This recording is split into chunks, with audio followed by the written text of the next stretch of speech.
फिर नेक्स्ट क्या है, फिशिंग। अब ये FISHING वाला फिशिंग नहीं है, मछली मारने वाला है ना, ये P से स्टार्ट होता है लेकिन बोलते उसी तरह से है, फिशिंग है, PHISHING। Fraudulent attempt to obtain sensitive information such as passwords और क्रेडिट कार्ड डिटेल्स।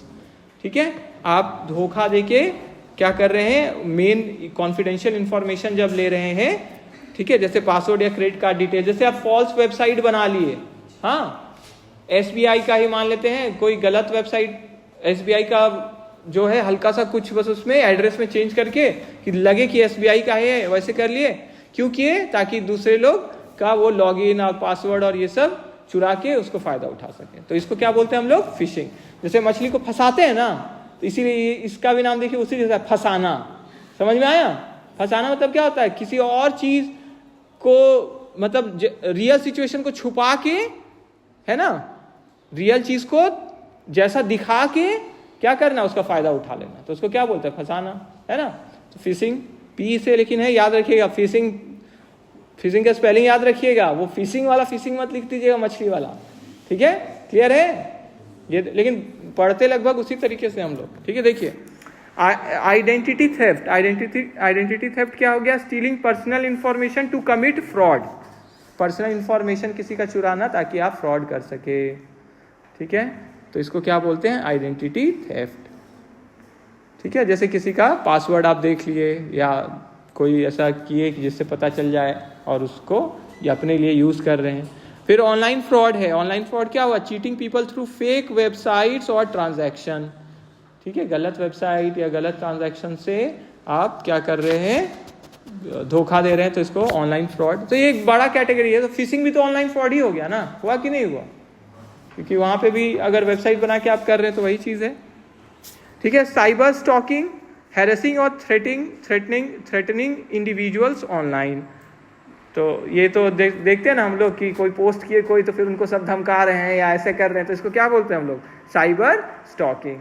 या किसी का क्या कर रहे हैं, बार बार ऑनलाइन ही पीछा कर रहे हैं या किसी भी मंशा से उनको, तो वो क्या कहलाता है, स्टॉकिंग करने बोलते हैं ना हम लोग, कि मेरा पीछा कर रहा है या बार बार, है ना, ये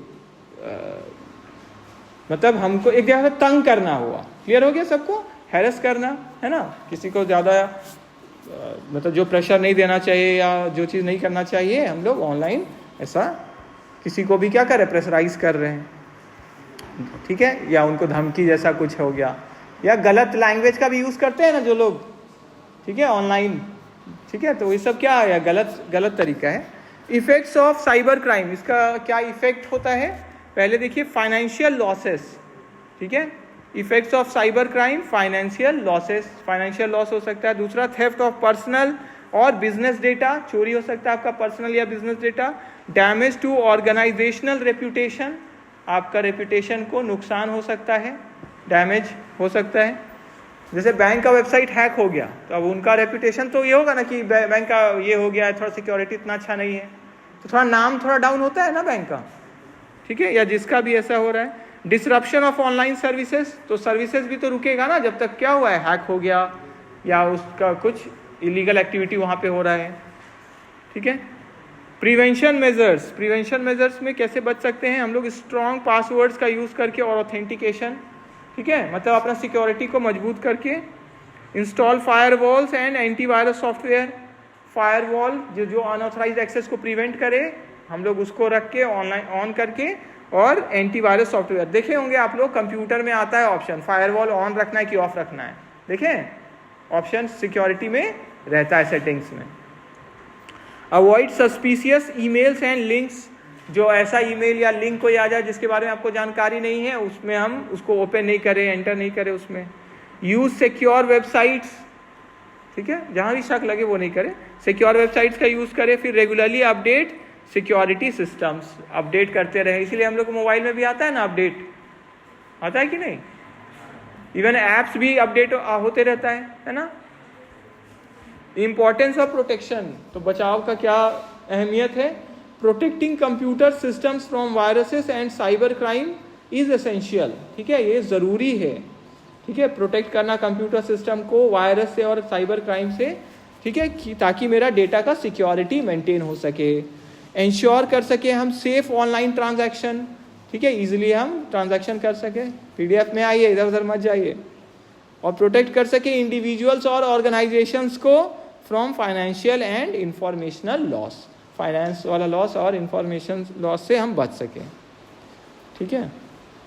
इसीलिए ना घर में ताला लगा के आते हैं, वो क्या है, वो सिक्योरिटी ना एक तरह से हुआ, ठीक है, ताला लगाए हैं, मोबाइल में भी लॉक है ना, और मोबाइल में भी देखे होंगे एंटी थेफ्ट वाला आता है ना ऑप्शन, है ना, कि चोरी हो जाएगा तो भी आपका सुरक्षित रहेगा, क्योंकि कहीं पे भी ऑन होगा तो वो ट्रेस हो जाएगा।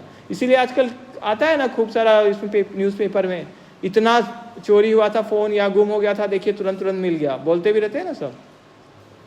कंक्लूजन क्या है, viruses and cyber crimes are major threats, ये मेजर थ्रेट है कंप्यूटर सिस्टम्स के लिए, जो डैमेज कर सकता है डेटा, स्टील कर सकता है इंफॉर्मेशन और डिसरप्ट कर सकता है डिजिटल ऑपरेशंस को।